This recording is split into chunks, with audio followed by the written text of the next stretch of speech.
Sí, el tema da para mucho análisis. Uno puede chequear que ojalá el producto ecuatoriano pudiera exportarse a un mercado, digamos, como el americano, pero de repente cuando quieres exportar, y eso es, la exportación te va a generar más producción, más mano de obra, más alivio del tema del desempleo, pero te estrellas contra una realidad en un mercado americano que pudiera estar justamente tu producto teniendo un subsidio muy fuerte y eso se convierte en una barrera de entrada con tu producto porque vas a entrar a competir en un mercado en donde tienes un nivel de precio subsidiado. Entonces, de igual forma, el subsidio es un tema que crea distorsiones a nivel global y hay que estar tratando de identificar hacia qué mercados puedo entrar a competir para poder de esa forma generar producción nacional, generar empleo y abandonar que la gente abandone la pobreza.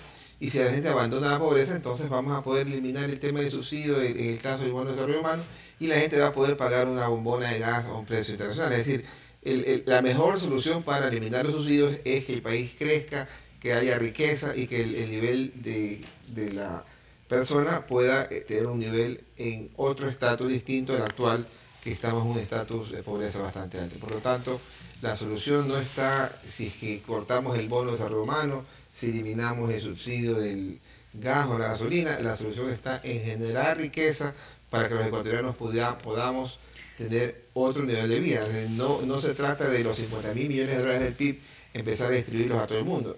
La solución pasa en dos direcciones. Un norte que debe estar dado por que el subsidio mal utilizado hay que eliminarlo, y el otro norte es en la generación de riqueza para que abandonemos los niveles de pobreza que estamos en la actualidad los ecuatorianos. Cifras citan que Perú y Colombia en los últimos 2 y 3 años crecen 6, 7, 8% de su Producto Interno Bruto, que reciben inversiones externas de 7.000, 6.000 millones en su orden, Ecuador 400 millones de dólares.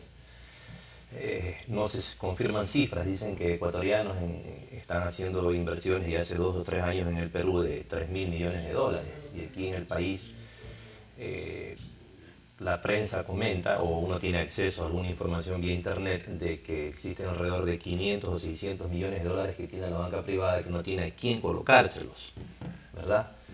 El gobierno adicionalmente a esto, a partir del 1 de junio, obliga a que se reingresen depósitos que tienen los bancos privados en el exterior por la cuantía de 650 millones de dólares. Entonces, que hay una sobreabundancia de dólares y lo que falta es quienes quieran recibir esos dólares para como decía el profesor Ortiz, crear riqueza, porque hay un concepto equivocado. Cree que el empresario, el microempresario, el comerciante, el industrial, solamente gana dinero para él.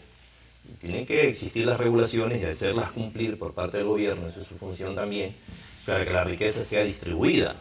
Entonces yo sí veo un gran empeño en el gobierno en algunas políticas públicas. Me parece a mí que falta es tomar unas decisiones finales, como la puntillada final para que el aparato productivo del país camine. Desafortunadamente tenemos informaciones que nos dicen, sí, ese es el camino, vamos a procurar de que la inversión venga, vamos a procurar de que los empresarios trabajen, y a los 2 o 3 meses viene otra decisión de parte del gobierno de sus funcionarios que se contraponen a aquello. El incremento salarial que se determina cada año será siempre materia de polémica entre patronos y trabajadores. Para el 2011 el porcentaje del incremento se estipuló en el 10%. Esto es un alza de 24 dólares, cantidad que no termina de ser aceptada por los trabajadores, mientras que los empresarios afirman que al ser un incremento sin sustento técnico puede convertirse en el elemento desencadenante del cierre de empresas y por ende de la supresión de puestos de trabajo. Este monto de salarios no se ajusta al anunciado por el gobierno y denominado como el salario digno. El vicepresidente de la Cámara de Industrias de Guayaquil, Bruno León, expone algunos planteamientos sobre esta delicada situación. Siguiendo con el mismo tema del incremento salarial, ¿cómo lo ven los sectores productivos? ¿Estuvo adecuado? Posiblemente no estén tan contentos, o sí, pero de alguna otra manera tampoco están desfasados. En algún momento hubo un rumor de que el posible salario iba a ser mucho más alto, y eso sí definitivamente hubiera causado una conmoción mucho más fuerte. Sus criterios, por favor. Claro que sí. Gracias, Jorge, por la invitación. Un gusto compartir este conversatorio con Fausto, con usted. sobre este tema tan importante. Cuando conversábamos en la ronda estas de negociaciones que hemos tenido con el presidente, coordinadas por Natalie Celi, conversábamos concretamente del tema del salario. Se le plantearon algunos temas al presidente, básicamente la necesidad de que haya una política salarial a mediano y largo plazo. Se habló inclusive de que el Código del Trabajo está en el año 1938, que ha tenido algunos adendum, algunas adendas a lo largo del tiempo, pero es necesario modernizar, dinamizar la política salarial y el Código del Trabajo para los trabajadores. Inclusive se mencionaban conceptos como, por ejemplo, dentro del mismo esquema de la jornada de trabajo de 40 horas a la semana o de 8 horas diarias, que se pueda dinamizar el tema en el sentido de que, por ejemplo, dependiendo de la actividad, y ahí se ponía un ejemplo en el caso de las empresas que son lecheras, su actividad principal es el ordeño de las vacas de madrugada. Entonces, pero esa es la actividad principal, entonces esas horas deberían ser las horas normales de esa actividad y no tener recargo de horas extras y todo. Entonces, en ese ámbito se dieron las conversaciones y nos preocupó mucho cuando terminaron las conversaciones sin haber llegado a decisiones ni alguna concreción puntual. Natalie comenzó al día siguiente a decir que habían llegado a un acuerdo con los empresarios y que el aumento de salario se iba a dar basado en tres puntos. El de la inflación, que nace de la propia ley, un concepto de productividad y un concepto de equidad. Que vamos a profundizar más tarde. Exactamente. Entonces nosotros dijimos, perfecto la inflación, porque eso está en la ley, es medible, y aparte, 4%, por supuesto. Debió haber sido $8, por ahí, ¿no verdad? La productividad, dijimos, sí, la productividad, pero la productividad tiene que ser un componente variable.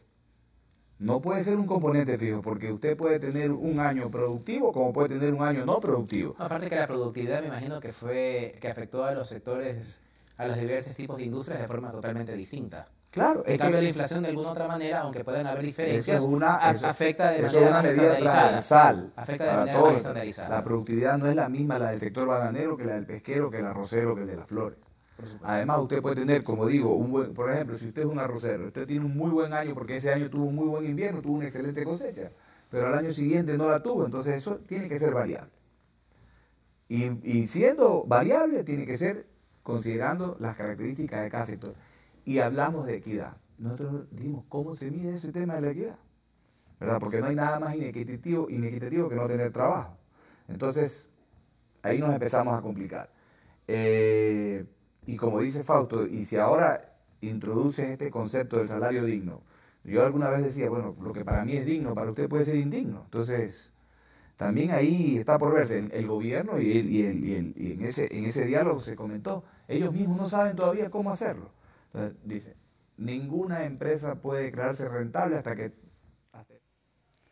Usted está en sintonía del sistema de radio y televisión de la Universidad Católica de Santiago de Guayaquil. Hacemos una nueva pausa y al volver haremos un recuento de lo que sucedió con la educación en el 2010. Volvemos.